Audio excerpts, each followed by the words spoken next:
Hello friends, कैसे हैं? आशा करता हूँ बहुत अच्छे होंगे, बेहद अपना ख्याल रख रहे होंगे। आज इस छोटे से वीडियो में क्लास 9th की एक बहुत ही इंटरेस्टिंग स्टोरी है। Eswaran the story Taylor. Eswaran नाम का एक किरदार है जो बड़ा ही साहसी है, बड़ा मनोरंजक है और एक बहुत अच्छा कुक भी है, लेकिन वो रहस्यमयी कहानी सुनाने का बहुत बड़ा एक्सपर्ट है। ये कहानी है एक बहुत मशहूर राइटर R.K. लक्ष्मण।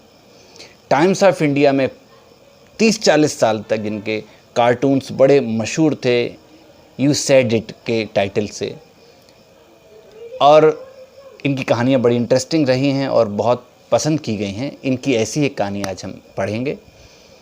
तो इस कहानी को कह रहे हैं महेंद्र, जो एक सुपरवाइज़र हैं एक फर्म में, जो कंस्ट्रक्शन का काम करती है अलग अलग जगहों पर, अलग साइट्स पर, और वो ये कहानी सुना रहे हैं गणेश को। महेंद्र सुपरवाइज़र के पास एक बहुत ही मज़ेदार कुक था जिसका नाम था ईश्वरन, जो तमिल राइटर्स से बड़ा इंस्पायर्ड था और ऐसी ही नई नई कहानियाँ सुनाया करता था। उसमें रोमांच का, रहस्य का तड़का लगाता था अपने अपने ढंग से।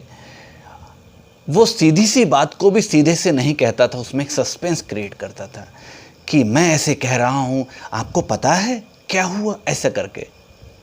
एक दिन खाना बनाते हुए वो एक कहानी सुनाता है पागल हाथी की। एक बात और ज़रूर बताना चाहूँगा मैं इसके बारे में, खाना बनाने में ये इतना एक्सपर्ट है, अगर घर में कोई भी सब्जी ना भी हो तो भी कहीं ना कहीं से जुगाड़ करके कुछ ना कुछ तल के भुन के ये इतना मज़ेदार खाना बनाता है कि उसका खाना महेंद्र को बहुत पसंद है। दूसरा, एक और इंटरेस्टिंग बात है ईश्वरन के बारे में कि उसके होते हुए महेंद्र को ना रेडियो की ज़रूरत है ना टेलीविज़न की ज़रूरत है, क्यों? वो बहुत ही एंटरटेनर है। तो वो हाथी के बारे में बताता है कि साहब एक हाथी आ गया पागल, यहाँ शोर मचाता रहा, पास के ग्राउंड में सब कुछ खेल पोस्ट तोड़ दिए, फिर वो स्कूल में आ गया, मैं जूनियर क्लासेस में था, मैं वहाँ से बाहर भाग के गया, फिर मैंने इसके पैर की तीसरी उंगली पे डंडा मारा, और फिर क्या, मैं साहब अभी ज़रा खाना लेकर आता हूँ गर्म करके। फिर सस्पेंस में छोड़ के चला गया।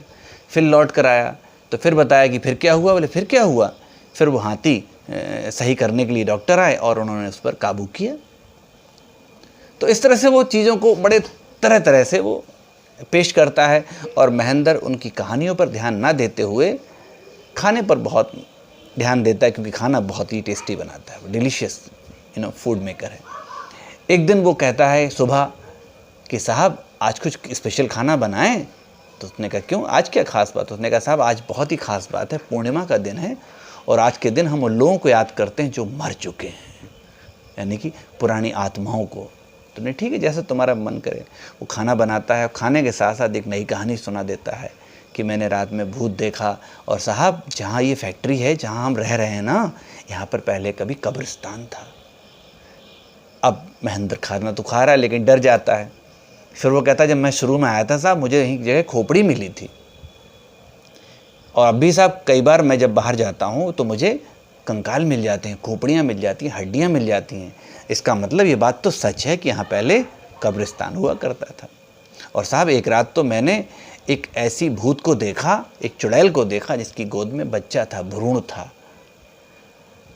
अब महेंद्र डर जाता है और कहता है तुम चुप रहो, कोई भूत नहीं होता, मुझे जाने दो, और जाकर वो लेट जाता है।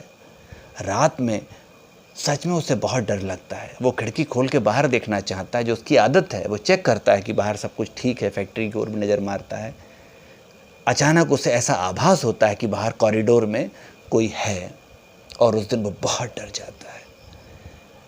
उसे बहुत तकलीफ़ होती है, रात भर उसे नींद नहीं आती। सुबह उठते ही जब ईश्वरन उसके सामने आता है और फिर कहता है साहब कल रात आपने वो भूत देख लिया ना, जिसकी गोद में एक भ्रूण था, जिसके बारे में आपको पहले बता चुका हूँ। अब तो आपको विश्वास हो गया ना कि भूत रहते हैं यहाँ पर, और साहब यहाँ पर शमशान भी था पहले। इस बात से महेंद्र बहुत डर जाता है और तुरंत वहाँ से ऑफिस जाता है और रिज़ाइन करके, इस्तीफ़ा देकर वहाँ से चला जाता है। So this is all about the very interesting story of R.K. Laxman, Iswaran the story teller. यानी अच्छी लगी हो तो please like, share and subscribe my YouTube channel English by S Goswami. Bye.